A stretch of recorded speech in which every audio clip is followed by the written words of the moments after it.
यहाँ भोले बाबा की बारात जा रही है पीछे पीछे, और आगे देवताओं की बारात पहुंच गई हिमालय राज के घर।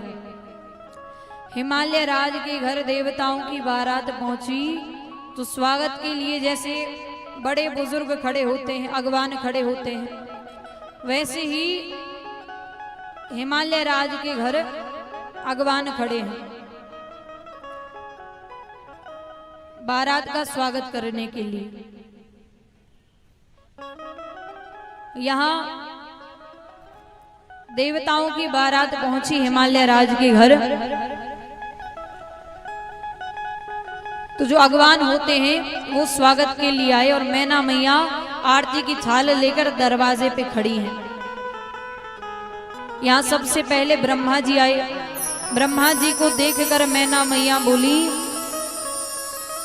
मेरी बिटिया के तो भाग्य ही फूट गई। क्यों? मेरी बिटिया के लिए 4-5 मुख वाला। ब्रह्मा जी बोले, क्षमा करना, हम दुल्हा नहीं है, दुल्हा पीछे, हम बाराती हैं। अच्छा, क्षमा करना, आप जाइए जलपान कीजिए। नारायण भगवान आए तो जो अगवान थे वो बोले, आप ही है ना, झूठ मत बोलना, हम जानते हैं आप ही है ना।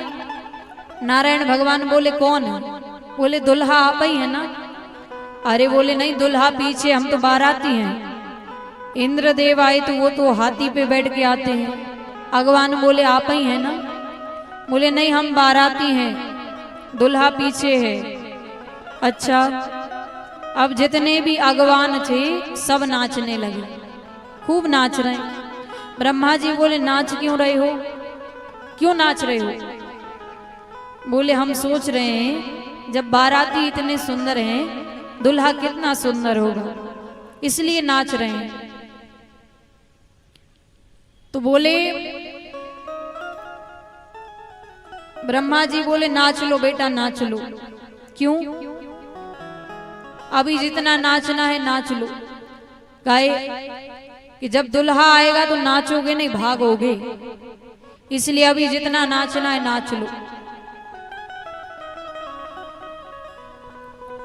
खूब स्वागत किया बारात का। और यहाँ भोले बाबा की बारात आई, मैना मैया आरती की थाल लेकर खड़ी हैं। नीचे से आरती उतारना प्रारंभ किया। नीचे से आरती उतारती हैं, नीचे से आरती उतार रही तो भोले बाबा के गले में क्या है? सांप। और सांप आग से डरता है। जैसे ही गले तक आरती की थाल गई, सांप ने वो फुसकार मारी कि मैना मैया के हाथ से आरती की थाल छूट के गिर गई, बेहोश हो गई। बेहोश हो गई तो उठाया, भागती हुई गई पार्वती मैया के पास। मर जाऊंगी पर ऐसे से तेरा विवाह नहीं करूंगी। गले में उसके काल है, अमंगल वेश धारण किए है। अनेक प्रकार से पार्वती मैया ने समझाया, नारद जी ने समझाया, मैना मैया के संदेह को दूर किया। और यहाँ बाराती गए मीटिंग में, आवश्यक मीटिंग बुलाई गई। कैसी? दुल्हे महाराज का भयंकर रूप देखकर सासू माता बेहोश हो गई। कहीं ऐसा ना हो कि कन्यादान के समय कन्या बेहोश हो जाए।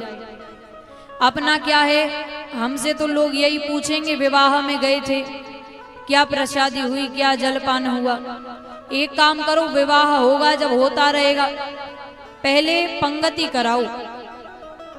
भोले बाबा के विवाह में पंगति पहले कराई गई। बड़े चतुर परोसने वाले आए।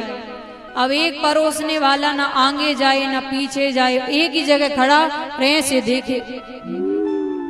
लोगों ने कहा कि तुम्हें शर्म नहीं आ रही, अभी विवाह भी होना है, जल्दी जल्दी परोसो।